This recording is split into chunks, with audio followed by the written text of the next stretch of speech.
July 23, 1983. High above central Canada, a brand new Boeing 767, Flight 143, cruised towards Edmonton, Alberta. On board, 69 souls eagerly anticipated their destination. What they didn't know was that a silent, invisible error had doomed their journey from the start. In moments, this state-of-the-art airliner would transform into a 130-ton glider, plunging towards an emergency landing no one had ever attempted, leaving lives hanging by a thread. The aircraft itself, a sleek Boeing 767, was a marvel of 1980s engineering. This was one of Air Canada's newest acquisitions, with a mere 150 hours in the air. Its cockpit, revolutionary for its time, was a landscape of digital displays and advanced computer systems, a stark contrast to the analog dials of previous generations. This cutting-edge technology had even eliminated the traditional flight engineer's position, automating many critical functions. For Captain Davies, a seasoned pilot with over 15,000 hours, and First Officer Clark, boasting 7,000 hours, this sophisticated machine was still a relative newcomer. The engineer, traveling with his family, admired the innovations, eager to explore the flight deck and understand the new systems firsthand. The skies were clear, the flight plan set for 41,000 feet, above the jet stream, a perfect start to a routine journey for Montreal. But beneath the calm exterior, a chain of subtle yet profound misunderstandings was already in motion, ready to unravel this seemingly placid flight. Mid-flight, a red light blinked to life on the instrument panel. Left fuel pump low pressure. Captain Davies and First Officer Clark immediately investigated. The 767 relied on electric pumps to draw fuel from its three main tanks, two in the wings, one in the center, feeding the twin engines. A low pressure warning usually signified a pump issue, but it could also mean a deeper problem, a lack of fuel. A moment later, a second low pressure light illuminated, this time for another pump on the left side. Two pump failures on a brand new aircraft? It seemed improbable, almost impossible. The crew consulted the flight management computer, which confidently reported ample fuel for the remainder of the trip to Edmonton. This should have been reassuring, but another critical element was missing: the digital fuel gauges. They were inoperative on this particular flight, a known issue awaiting repair. Without them, the crew relied on the FMC's calculations and manual checks performed on the ground. The captain, recalling a similar minor incident on an earlier flight, suspected faulty pumps, not an actual fuel shortage. He even discussed this with the traveling engineer, who speculated about a potential low level in the left tank based on how pump lights behaved when tanks were nearing empty. Despite the warnings, the FMC insisted they were fine. Still, caution prevailed. Captain Davies decided a diversion was necessary. Winnipeg, Manitoba, home to an Air Canada maintenance base and 120 miles away, became their emergency destination. The root of their impending disaster lay in a seemingly innocuous detail, a misunderstanding of measurement units. Days earlier, during fueling in Montreal, Flight 143 required 22,300 kilograms of fuel. This was the first 767 in Air Canada's fleet to use metric-calibrated fuel gauges. Ground technicians, accustomed to pounds, used a conversion factor for pounds per liter, then mistakenly applied it to the kilogram requirement. Instead of converting a volume of fuel to its weight in kilograms, they effectively treated the kilogram requirement as a pound requirement. Since 1 kilogram is roughly 2.2 pounds, fueling the aircraft with 22,300 pounds instead of 22,300 kilograms meant the plane departed with less than half the fuel it needed. Crucially, the inoperative digital fuel gauges, which would have displayed the correct metric quantity, were offline. The manual checks, while performed, involved calculations that inadvertently perpetuated the error. The flight management computer, when programmed by the crew, had been fed the incorrect quantity of fuel, thus it continued to report an abundance of fuel, creating a false sense of security. No one in the chain, from the ground crew to the pilots, had received adequate training on the new metric calculations for the 767. This systemic failure, a quiet mathematical misstep, had set Flight 143 on an unavoidable collision course with catastrophe. As the 767 began its descent towards Winnipeg from 41,000 feet, the low-pressure warnings escalated, now spreading to more fuel pumps. First Officer Clark swiftly instructed the cabin crew to prepare for an emergency landing, urging them to remain calm. He expressed hope that these were merely false warnings, a sentiment likely shared by everyone on board. The engineer, now back in the cabin with his family, felt a growing unease. Then a chilling reality struck. The left engine, starved of fuel, sputtered and died. The aircraft was now flying on a single engine. Captain Davies, trained for single-engine landings, knew they were in dire straits. The situation rapidly deteriorated. Moments later, the right engine too went silent. At 26,500 feet, an agonizing 75 miles from Winnipeg, the Boeing 767, one of the most advanced airliners of its time, had become a massive, powerless glider. The instruments in the cockpit, once a vibrant array of color, went black. Panic, raw and visceral, erupted amongst the passengers. One flight attendant, overwhelmed, simply announced over the intercom, "Ladies and gentlemen, we've lost both engines." In the air traffic control tower in Winnipeg, Controller Evans received the Mayday call. "Air Canada 143, we've just lost both engines." His response was a stunned silence, then a whispered, "I'm talking to a dead man." The unlikelihood of surviving a complete engine failure on a commercial jet was staggering. Pilots trained extensively for single-engine failures, but total engine loss was considered almost unfathomable, never practiced in simulators. The impossible had happened. The sudden silence of the engines was not just about lost thrust. It meant the loss of all primary power for the plane's essential systems: hydraulics, electrical power, and flight controls.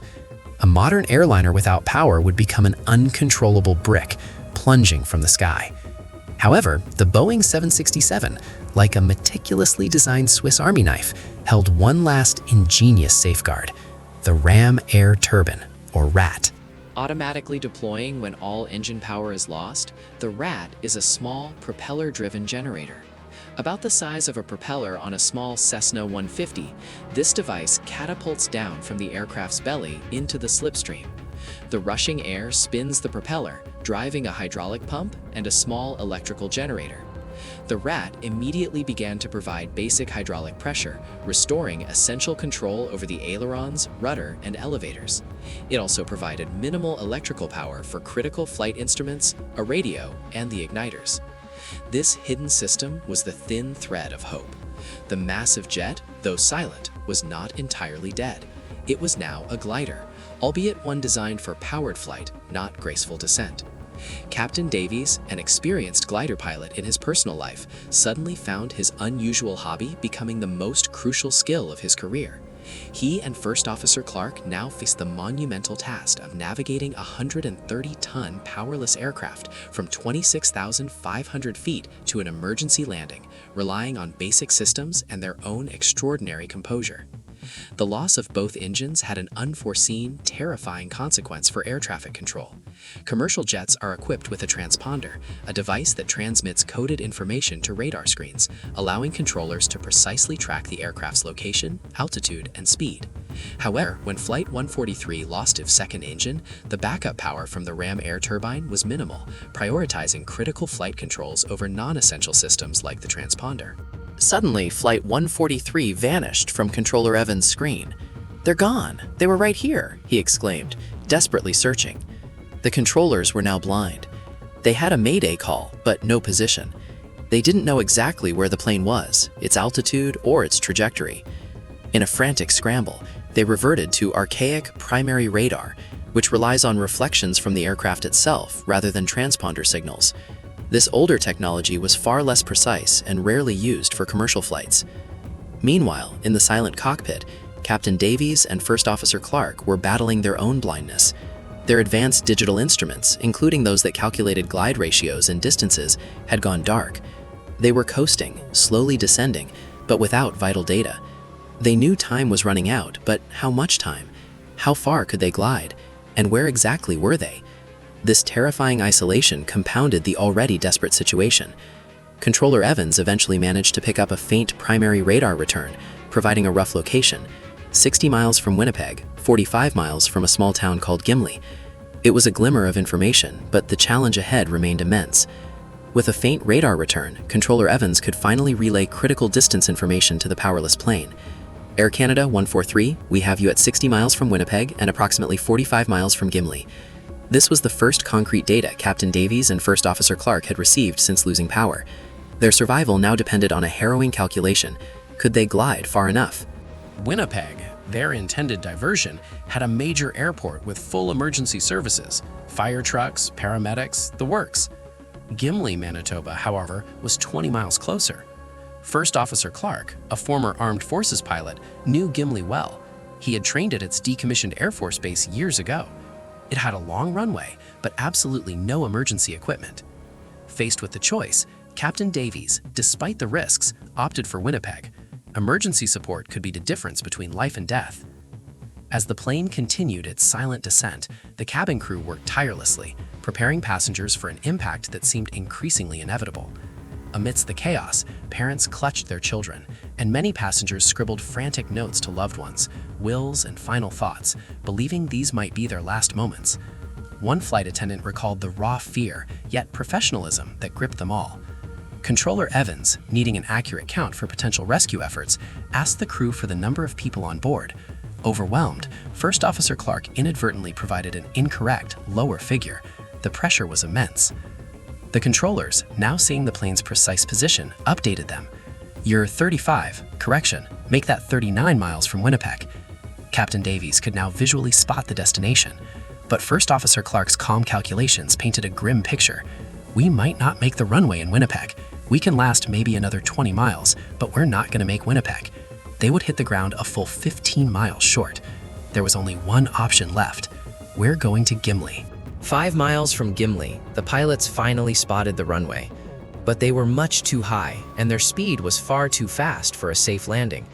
Without hydraulic power, the crucial leading and trailing edge flaps, which normally provide drag and slow the aircraft, were inoperative. They had two choices: attempt a 360-degree turn to lose altitude, a maneuver that would take too long given their rapid descent, or try something unheard of for a commercial airliner. Captain Davies, drawing on his extensive experience as a glider pilot, chose the latter, a side slip.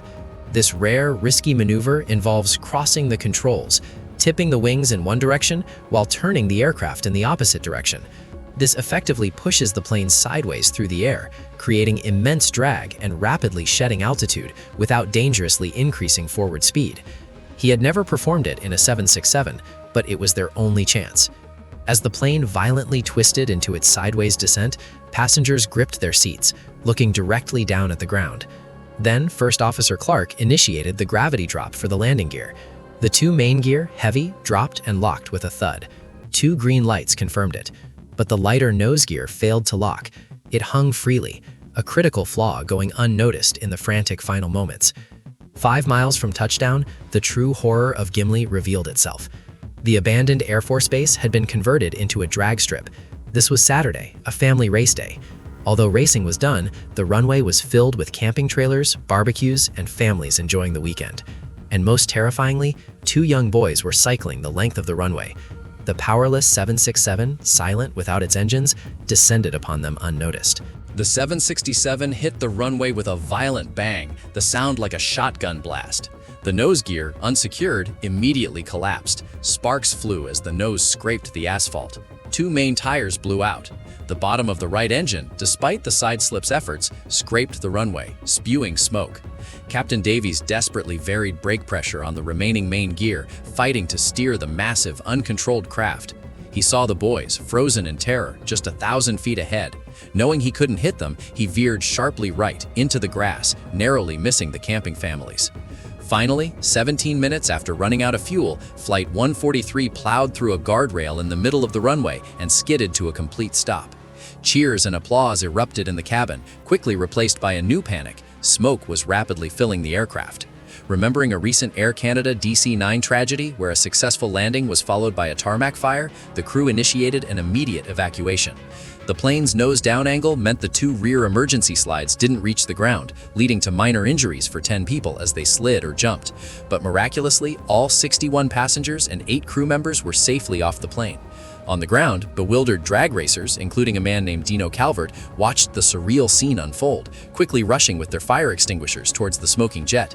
The smoke, it turned out, was from burning insulation, a result of the extreme friction. Investigators from Canada's Aviation Safety Bureau arrived quickly. Lead investigator Miller and forensic specialist Young began their work. Their first confirmation, the tanks were virtually empty, holding less than 17 gallons, a mere fraction of its 24,000-gallon capacity. There were no leaks. This confirmed the unimaginable. Flight 143 had taken off with half the fuel it needed. The investigation quickly peeled back the layers of error.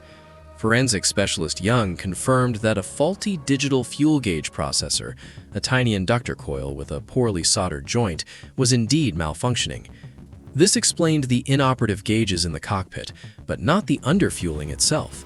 The true culprit emerged from the fueling records and interviews, a critical human error, amplified by the introduction of new technology without adequate training. Ground technicians and pilots alike were accustomed to calculating fuel in pounds. The 767, however, was Air Canada's first aircraft to use metric units for fuel. The required 22,300 kilograms for the trip was mistakenly entered and cross-checked as 22,300 pounds. Since 1 pound is roughly half a kilogram, the plane received only half its necessary fuel. The flight management computer, programmed with this incorrect pound value, continuously reported a devastatingly false sense of security. The inquiry revealed that none of the personnel involved, from ground crews to the pilots, had received proper training in metric fuel conversions for the new 767. Furthermore, with the elimination of the flight engineer position on the 767, the responsibility for final fuel calculations became ambiguous. It was a perfect storm of technical malfunction, human miscalculation, and a systemic gap in training and clear protocol for new technology. The government inquiry recommended immediate reevaluation of training for both flight crews and ground technicians in metric fuel conversions, and emphasized the need for clearer responsibilities. It also urged the airline to stock more spare parts like fuel gauge processors. Captain Davies and First Officer Clark received some criticism for their role in the incident, but their incredible skill and composure in landing the plane with no engines were widely lauded. They successfully performed a feat previously deemed impossible, saving all 69 lives. The Gimli Glider incident became a landmark case in aviation history, highlighting the critical importance of human factors, training, and clear procedures, especially when transitioning to new technologies. The aircraft itself, nicknamed the Gimli Glider, was repaired and flew for decades more. Captain Davies, First Officer Clark, and the entire crew demonstrated extraordinary resilience and skill under imaginable pressure, leaving a legacy that profoundly shaped modern aviation safety.